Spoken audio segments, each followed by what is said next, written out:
It's been a favorite for school children for nearly 100 years. Officials booked John Hightower, the owner of Mobile Zoo, into Metro Jail. In the U.S., there are over 400 zoos, housing over 800,000 animals. These animals represent over 8,700 species, many of which are considered threatened, endangered, or even extinct in the wild. These zoos are a topic of controversy. Proponents of these zoos advocate for their purpose of conservation, children's education about animals, and research opportunities. Conversely, opponents of zoos emphasize zoos' poor welfare and focus on entertainment and profit. Animals in zoos with poor welfare can exhibit repetitive behaviors. This type of behavior is known as stereotyping. Primates exhibit stereotypic behaviors more often and in wider range forms than most non-primates. Knowing this, our group's question was this: would there be a difference in the daily activity budgets of zoo animals versus wild animals? And if so, what is the difference? To figure this out, we looked at the white-handed gibbons at the Santa Ana Zoo.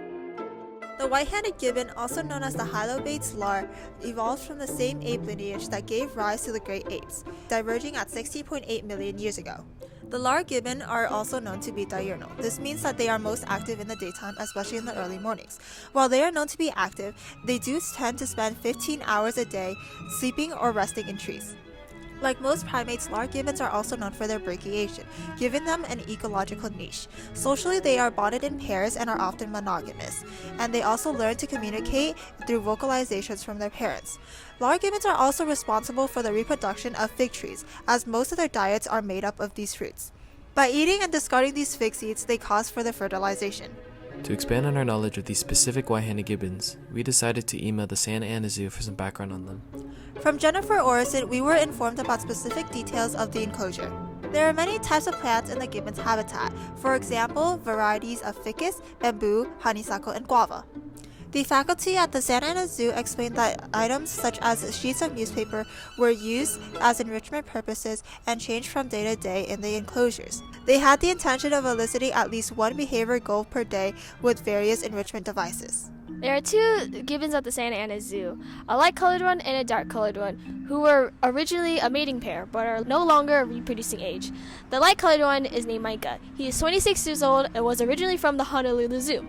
The dark-colored gibbon is named Princess. She is 38 years old and originally from the Santa Ana Zoo. Both are known for their intelligence, territoriality, and activeness, especially during the morning. Since we didn't have the resources to gather our data from wild gibbons, we relied on NEPC's data to gather information about lar gibbons in the wild. We recorded the zoo monkeys' behavior minute by minute, making sure to note any special or specific activity.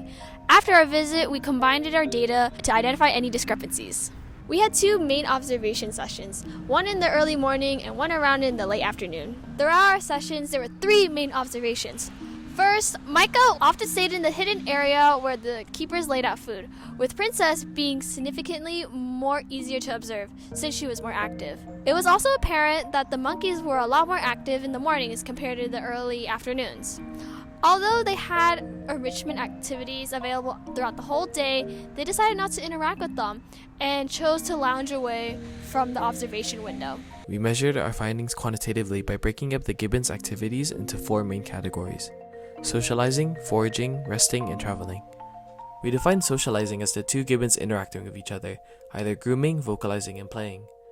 Foraging was when the gibbons interacted with the environment's food or drinks. Resting would be when the white-handed gibbons were standing, hanging, or performing any other idle activity. Active movements like climbing, brachiating, or walking would be classified under the traveling category. With this in mind, the energy distributions for the white-handed gibbons between captive and wild are as given. Looking at the two graphs, there's a 21% increase in the zoo animals compared to the wild animals' resting behaviors, and an 18% decrease in foraging behavior. This makes sense in the context of captive animals. In the wild, food can be scarce due to shifting habitat conditions, which affects the amount and type of food grown. Wild gibbons also compete against many other species for the same food, such as macaques and leaf monkeys, which further increases food scarcity and, by extension, the amount of time needed to spend foraging. Since those in the zoo are provided with food at a scheduled time, the two gibbons are less worried about competition for food. With effectively unlimited and easily accessed food, the zoo gibbons don't have to spend as much time foraging. In all, between the graphs of our field observations and the wild gibbons, due to the captive state of our gibbons, we noticed an imbalance in our four categories of analysis, with the most statistically significant being in the resting category.